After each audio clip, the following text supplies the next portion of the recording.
So like I mentioned in my Analogue Pocket review, not only did that system allow me to sort of go back and rediscover and re-experience the joy of all of these old cartridges and my original save data from systems past, but it also reignited within me a desire to start collecting for the Game Boy, Game Boy Color, and Game Boy Advance again. Because when a system looks this good and can make games of yesteryear look that crisp on a screen, naturally you're going to find even more cartridges to pop into this thing.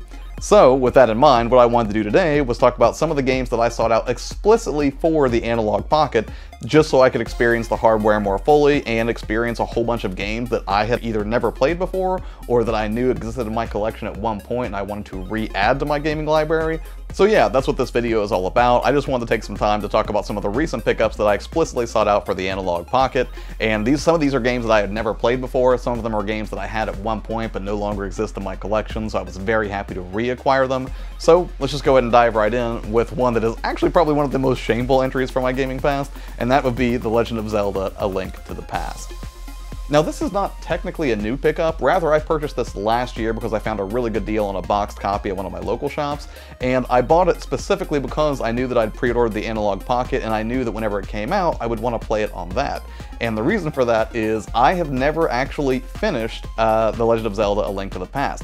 I didn't even have it when I was growing up. I just know that people speak so fondly about it, and by all accounts, it's one of, if not the best Zelda game in the series, so I think it's kind of shameful that I never really got around to playing and fully appreciating it.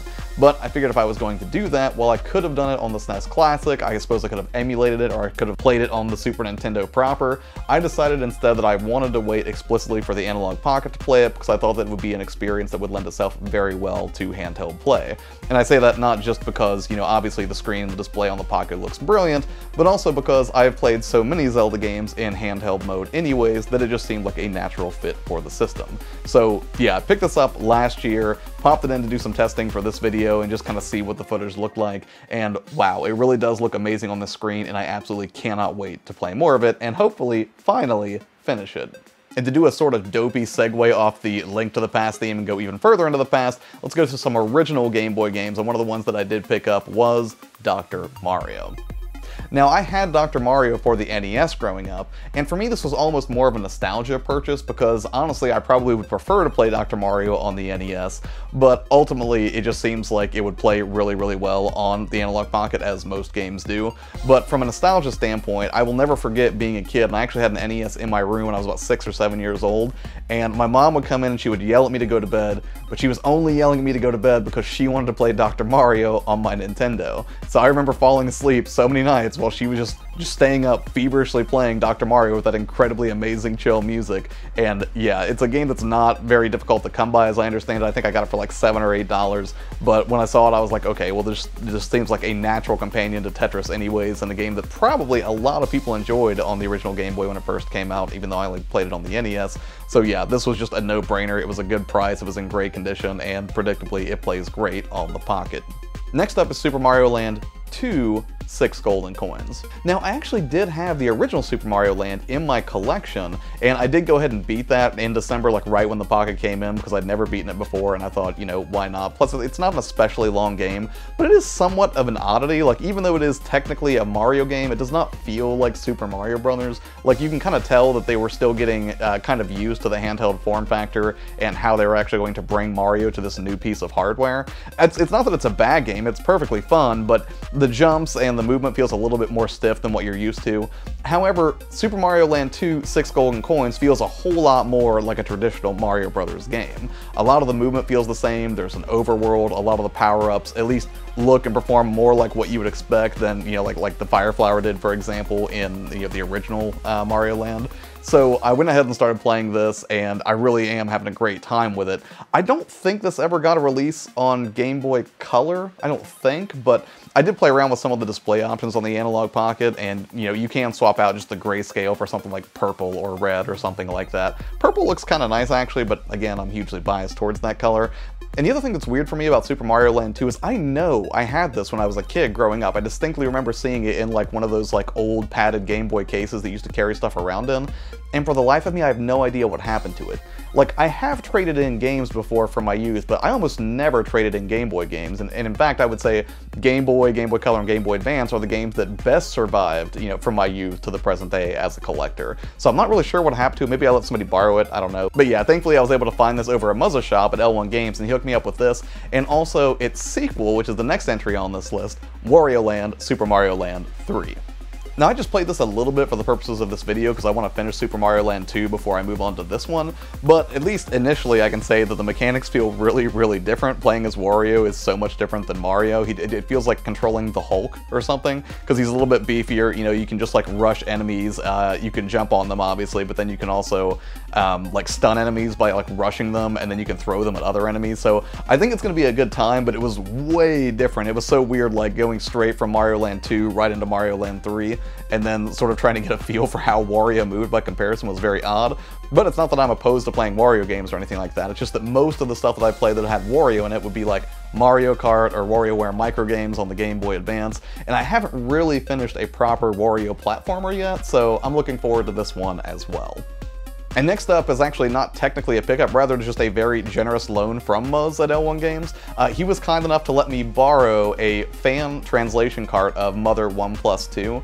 So here's the thing, I've never played, or obviously never finished because I've never played it, Earthbound, despite the fact that it is on the SNES Classic. It's not a cart that's probably going to find its way into my collection for a very long time because it is hideously expensive if you want to find the original one, especially if it's complete in box. But I did promise my friend Maro that I would play Earthbound this year and finish it. She is a huge fan of the game. As I understand, a lot of people were fans of this game, and it was an absolute sleeper hit. So I fired it up and played a little bit, and I think I'm probably going to play it on the SNES Classic rather than this one. The translation seems to be fine. At least any time that I saw text boxes, I was able to read it just fine, and I didn't really spot any weirdness there. But some of the graphical cutscenes sort of in between the action was still in Japanese, and I'm not sure if that was important information or not. Maybe it was just opening credits that I was looking at, or maybe it was pertinent story information that would help me better understand what's happening in Earthbound. So yeah, I'll play it for a little bit on the Pocket to kind of get a feel for, just the gameplay itself, but I'm probably going to go ahead and jump back to the SNES Classic to finish this one, just because, again, as a fan translation cart, it seems to play just fine, but since not every single piece of text has been translated so far as I can tell, it seemed like I would miss some things. So even though it plays perfectly fine on the Pocket, which I guess is a testament to just, what a great piece of hardware it is, that even if you put weird stuff into it, it's still going to be able to run it, probably going to go back to the SNES Classic for this one. And finally, the last major pickup that I went ahead and grabbed for the Analogue Pocket was actually a Game Boy Color game, and that was Dragon Warrior 1 and 2. So here's the thing, I have a very limited familiarity with the Dragon Quest / Dragon Warrior series. Now, I did play Dragon Quest XI's Echoes of an Elusive Age. I've got about 20-ish hours into it. I played a little bit of Dragon Quest Builders, and I finished Dragon Quest Builders 2, but when it comes to the mainline entries for the Dragon Quest series, I have little to no knowledge, although I know there's something special there, because I know if there weren't, it would not be treated with such reverence by, just the RPG community at scale. So, with that in mind, I was also kind of put off by the idea of really getting into it, just because I feel like I was coming to the party really late, and just like a lot of series that I come into late, it's kind of hard to justify when you feel like you're going to miss out on that origin, but now I can fully dive into and explore what those origins look like with what is apparently a pretty good version of Dragon Warrior 1 and 2. Now, by all rights, I suppose I could pick up a physical copy of Dragon Warrior 1, 2, and 3 on the Switch in that combination cart, and I might do that at some point because I don't have a copy of Dragon Warrior 3 or anything like that.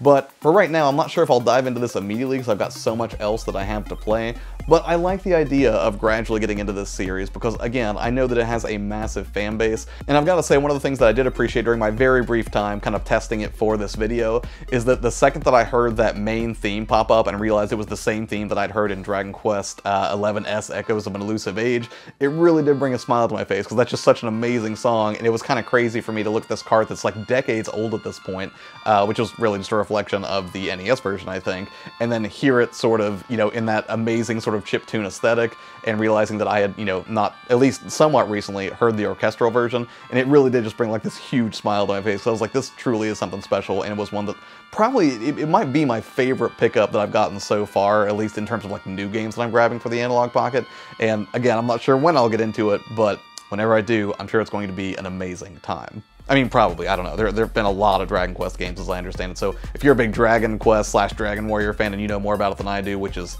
obvious at this point, let me know in the comments below if there's certain ones that I should be seeking out for handheld systems, because I would love to eventually get all of them.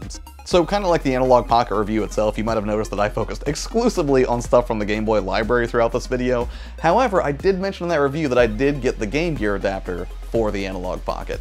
And I did acquire a few Game Gear games, however I'm going to do a separate video on that because it's not just that I'm sort of testing them on the Analogue Pocket, but ultimately it's kind of like my first real experience with the Game Gear ever, aside from maybe playing at friends when I was like 8 or 9 years old maybe. So stay tuned for that video because I'm sure I'm going to have a lot of fun diving into, I think like 7 or 8 different games that I picked up. Spoiler alert, a whole bunch of them are Sonic, but still. Anyways, thanks so much for your time and taking the time to watch the video. I really appreciate it. As always, have a wonderful day, and I will see you on the next one.